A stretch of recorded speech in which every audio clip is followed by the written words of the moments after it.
Hello guys, in this video I'm going to show you how to delete multiple Facebook posts at once. Okay, remember to watch this video until the very end so you don't make any mistake. Okay, let's get started without wasting so much time. Click on the Facebook application, then refresh it. Now click on your profile picture on the far right, then click on your Facebook name.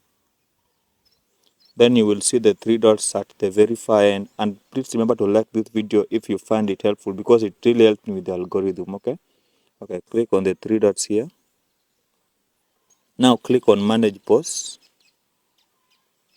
Okay, now you will see your posts here. You can select the post that you want to delete. Like for instance, let me say I want to delete this post here. Just click on it, click on it, click on it, click on it. Okay, now click on next.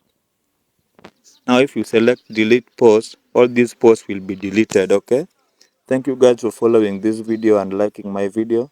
Let's meet in the next video.